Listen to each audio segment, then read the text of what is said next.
I'm going to I'm going to give you 22 assessment strategies that you use your classroom and when is a good time to use them. So the first one is open-ended questions that gets them writing and talking. Avoid yes or no questions and phrases like does this make sense? In response to these questions, students usually answer yes, so of course it's surprising when several students later admit that they're lost. To help students grasp ideas in class, ask open-ended questions that require students that get students writing and talking. They will undoubtedly reveal more than you would have thought to ask directly. Number two, ask students to reflect. During the last 5 minutes of class, ask students to reflect on the lesson and write down what they've learned.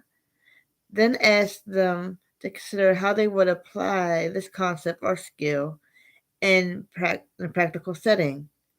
Exit tickets using tools like Loop make this easy to administer and review student answers. Number three, use quizzes. Give a short quiz at the end of class to check for comprehension. Number four, ask students to summarize. Have students summarize or paraphrase important concepts and lessons. This can be done orally, visually, or otherwise. Number five, hand signals. Hand signals can be used to rate or indicate students' understanding of content.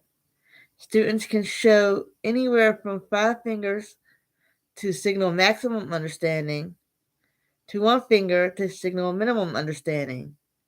This strategy requires engagement by all students and allows the teacher to check for understanding within a large group.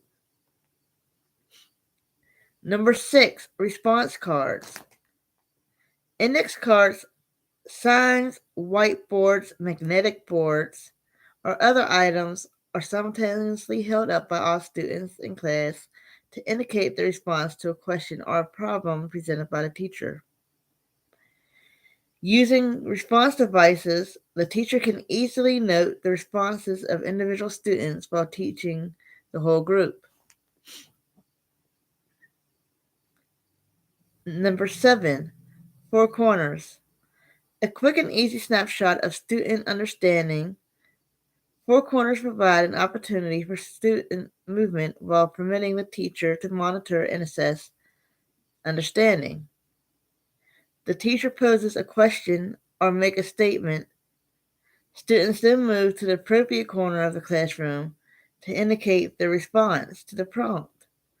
For example, the corner choices might include I strongly agree, I strongly disagree, I agree somewhat, and I'm not sure.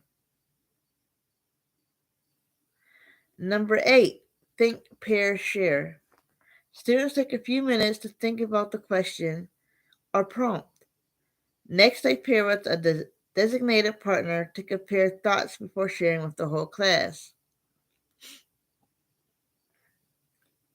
Number nine, choral reading. Students mark text to identify a particular concept and chime in. Reading the marked text aloud in unison with the teacher. This strategy helps students develop fluency. Differentiate between the reading of statements and questions, and practice phrasing, pacing, and reading dialogue. Number 10, one question quiz. Ask a single focused question with a, with a specific goal that can be answered within a minute or two. You can quickly scan the written responses to assess student understanding. Number 11, Socratic Seminar. Students ask questions of one another about an essential question, topic, or selected text. The questions initiate a conversation that continues with a series of responses and additional questions. Students learn to formulate questions that address issues to facilitate their own discussion and arrive at a new understanding. Number 12, 3, 2, 1. Students consider what they have learned by responding to the following prompt at the end of the lesson. 3 things they learned from your lesson, 2 things they want to know more about, and what question they have. The prompt stimulates students' reflection on the lesson and helps to process learning. Number 13, ticket out the door.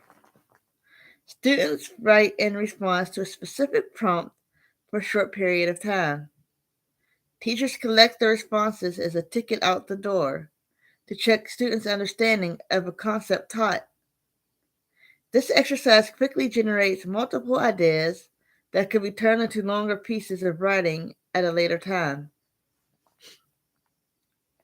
Number 14, journal reflections.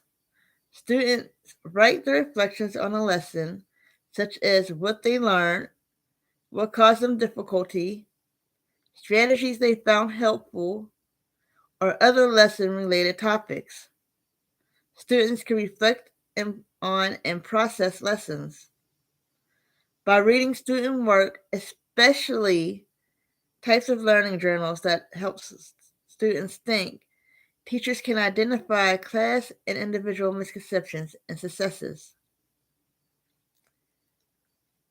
Number 15, formative pencil and paper assessment. Students respond individually to short pencil paper formative assessments of skills and knowledges taught in the lesson. Teachers may elect to have students self-correct. The teacher collects assessment results to monitor individual student progress and to inform future instruction.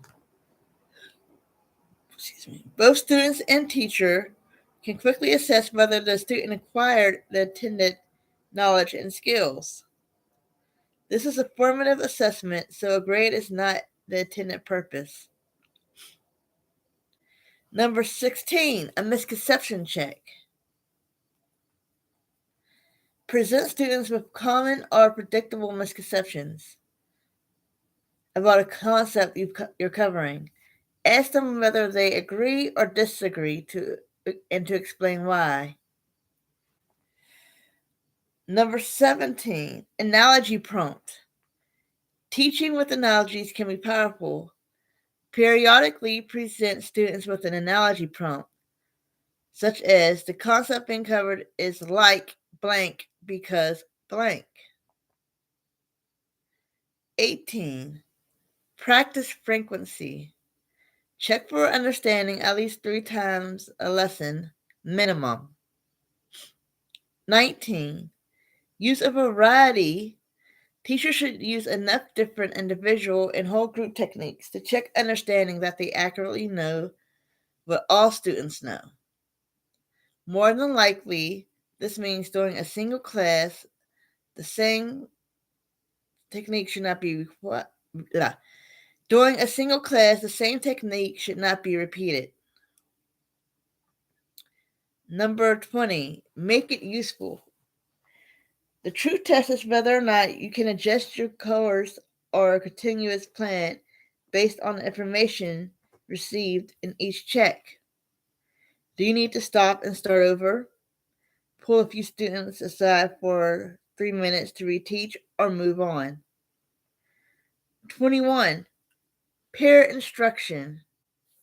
Perhaps the most accurate way to check for understanding is to have one student to teach another student what she's learned. If she could do that successfully, it's clear she understood your lesson. And finally, 22, separate what you do and don't understand.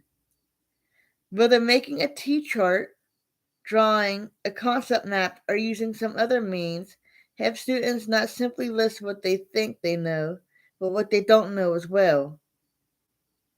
This won't be as simple as it sounds. We're usually not aware of what we don't know.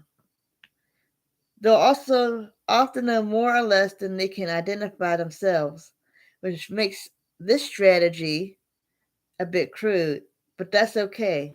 The goal isn't for them to be precise and complete in their self evaluation. The goal is for you to gain insight as to what they do and don't know. And seeing what they can even begin to articulate on their own is an excellent starting point there.